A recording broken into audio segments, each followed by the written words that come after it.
सरकारें दी गई, उनको मंत्रालय दिए गए, उनको क्लीन चिट दी गई। और क्योंकि वो सिंह साहब बार बार कहते हैं, और मैं समझता हूं कि इस देश के मीडिया ने कुछ लोगों को जबान दी है। धन्यवाद करना चाहिए इस देश में RSN सिंह, GD बख्शी, सुशील पंडित जैसे लोगों का, जो टेलीविजन पे खुलेआम कहते हैं कि यह मुमकिन नहीं है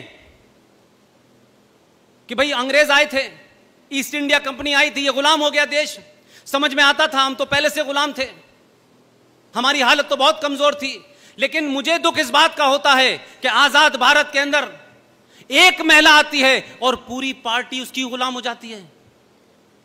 वो जायज नाजायज कर रही है, कोई रोकने वाला नहीं है, क्योंकि उसने एक ऐसा एपरेटस बनाया है कि सबको बंदर बांट की है। वो शंकराचार्य को भी रात में गिरफ्तार कर देती है, वो हिंदू टेरर भी क्रिएट करवा देती है, वो पाकिस्तान में अपना आदमी भी भेजती है कि मदद करो हमारी मोदी से हटाने के लिए।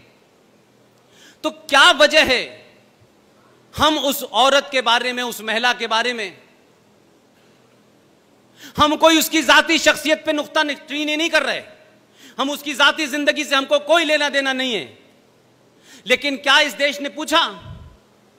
यह वो देश है कि अगर एक घटना गाजियाबाद में हो जाती है तो पूरी पूरी सरकारों को कटघरे में खड़ा कर दिया जाता है, पूरा समाज अपोलोजिस्टिक हो जाता है, बैकफुट पे चला जाता है।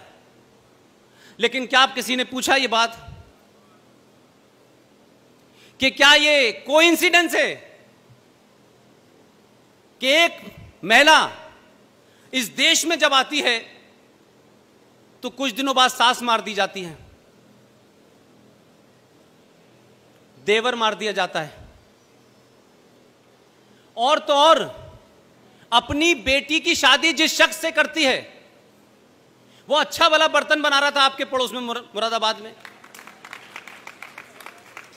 उसके खानदान में सब ठीक चल रहा था, उसके पिता की कमरे में लाश मिलती है, भाई होटल में मरा पाया जाता है, बहन एक्सीडेंट में मारी जाती है।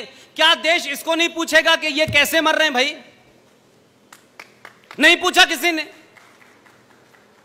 उसी के दौर में आप सोचिए कि हिंदुस्तान के दो बड़े कद्दावर लीडर, उनकी पार्टी क्या है नहीं क्या है वो मेरा विषय नहीं है, वो देश के लोग थे, इस पार्टी में चले गए उस पार्टी में चले गए और आना जाना लगा रहता है। एक माधवराव सिंधिया का नया जहाज जिसमें देश के 5 पत्रकार बैठे हुए थे, उसमें हवा में क्या हुआ कि 5 लोग मारे गए, माधवराव सिंधिया की मौत हो गई। आप बताइए, मुझसे सारे लोग बड़े हैं, किसी अखबार में इस बात का सवाल उठा कि इसके ऊपर कमीशन बैठना चाहिए, जांच बैठनी चाहिए? यह सवाल ही नहीं उठा। उसी पार्टी का दूसरा कद्दावर नेता राजस्थान जाते में सड़क में मार दिया जाता है, भूतपूर्व गृह मंत्री होता है राजेश पायलट, इस पे सवाल नहीं उठता, इसके ऊपर कोई कमीशन नहीं बनता। लेकिन जस्टिस लोहिया की मौत कैसे हुई थी, उसमें एजेंडा था, उसके लिए पूरा देश चिंतित था। और अब तो पूरी दुनिया के सामने सबको पता चल गया। आप ही के बीच में से लोग उठे और उन्होंने कहा कि ये जो थ्योरी चल रही है, इस थ्योरी के अलावा भी एक थ्योरी है, उस थ्योरी को कनेक्ट किया और कनेक्ट करके एक किताब लिख दी। और एक हमारे दोस्त ने उस किताब के ऊपर एक फिल्म बना दी और वो फिल्म आप सबके सामने है। उस फिल्म के अंदर जितने भी तथ्य दिए गए हैं वो 1100% सच्चे हैं, ओरिजिनल हैं, कोई मैनिपुलेशन नहीं है। और उस फिल्म का नाम है ताशकंद फाइल। आप देख लेंगे उसको जाकर के, तथ्यों और कागजों के साथ देख लेंगे। 40 देशों से उसमें साक्ष्य जुटाए गए हैं, तब वो फाइल बनी और 2019 में पता चला कि भाई शास्त्री जी की मौत कैसे हुई थी।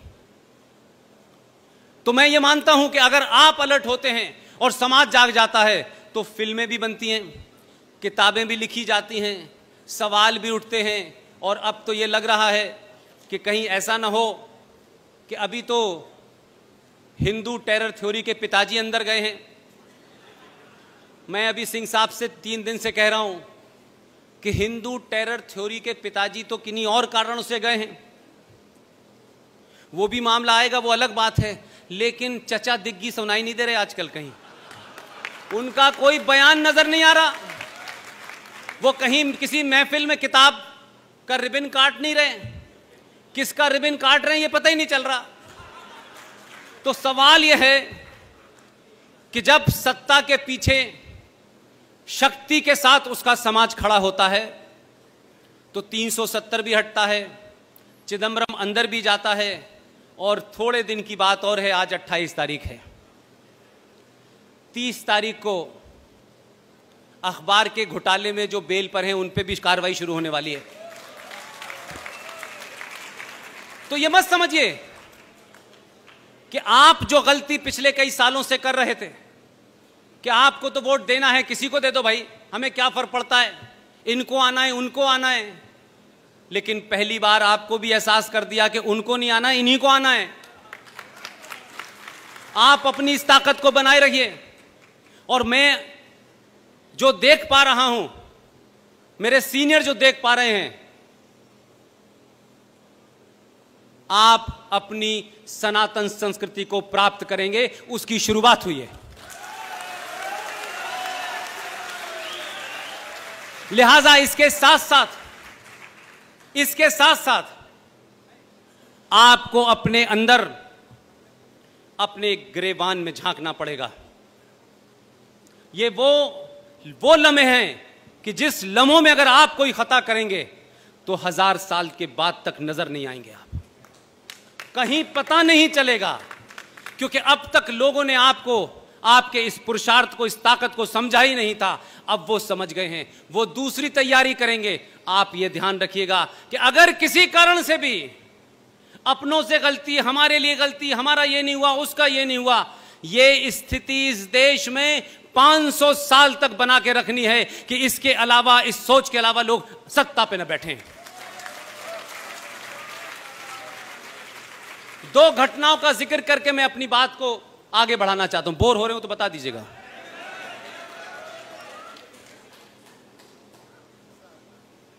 मैं अभी बॉम्बे गया,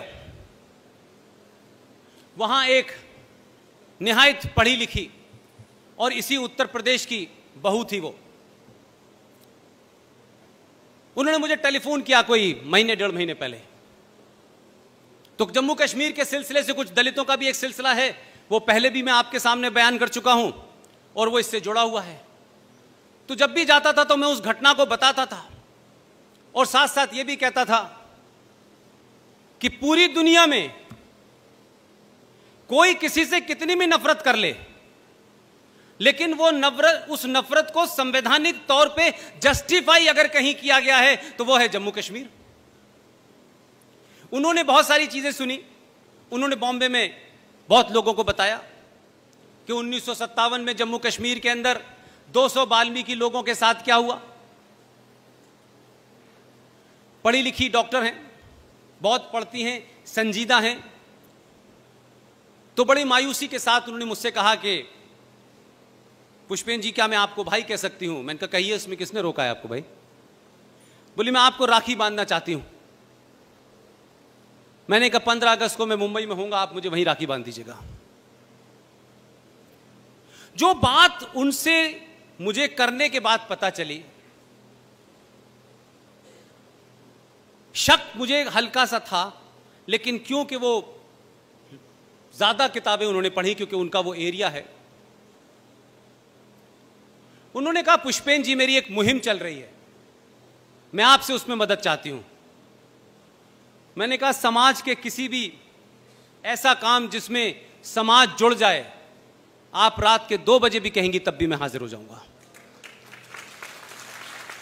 जो इंपॉर्टेंट बात है जो मैं आपके सामने कहना चाहता हूं, अगर किसी को दिल को चोट भी लगे तो मुझे माफ कर दीजिएगा, क्योंकि इसमें मेरा कोई हित नहीं है, मेरा कोई एजेंडा नहीं है। मैं उस समस्या से जूझ रहा हूं, उसकी निटिगिटी को समझ रहा हूं। ये जो हमारे वाल्मीकि लोग हैं, जो दलित लोग हैं, ये सुअर क्यों पालते हैं? मैं चाहती हूं कि अब ये सुअर ना पालें। मैं उनकी बात को समझा नहीं। फंक्शन खत्म होने के बाद मैंने अपने कहा कि मेरे होटल में आ जाइए। उनके साथ में 3-4 और लोग भी थे। उन्होंने बड़े विस्तार के साथ मुझे ये बात समझाई, और उस पूरी बात में मुझे लगा कि क्या इतने बड़े सैक्रिफाइस को, इतने बड़े एक ऐसे समय में जब आप खुद खतरे में हो, आपका समाज खतरे में हो, आप उससे समझौता करने की जगह आप उससे लड़ने की डिवाइस निकालते हैं। यह बहुत कम होता है। यह बात अलग है कि जो अब्दुल्ला हैं कश्मीर में,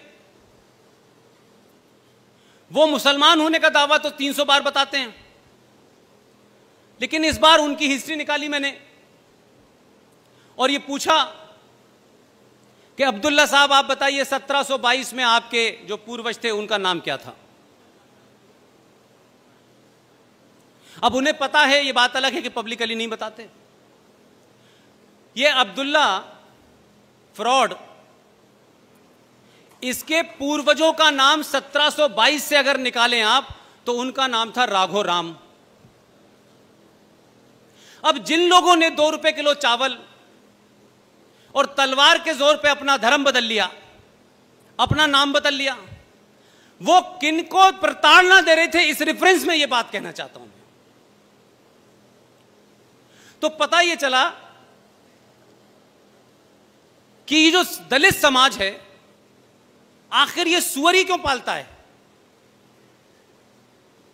ये तो हिंदू लार्जर फैमिली का हिस्सा था, लेकिन क्योंकि उस दौर में, उस दौर की बात बता रहा हूं, उस दौर में इनकी महिलाएं बहुत खूबसूरत होती थीं और उसका जीता जागता प्रमाण यह है कि उन्होंने कहा कि उस वक्त यह रिवाज था कि जो भी बहू आएगी गांव में वो शुरू के 3 दिन तक शेख साहब के घर पे रहेगी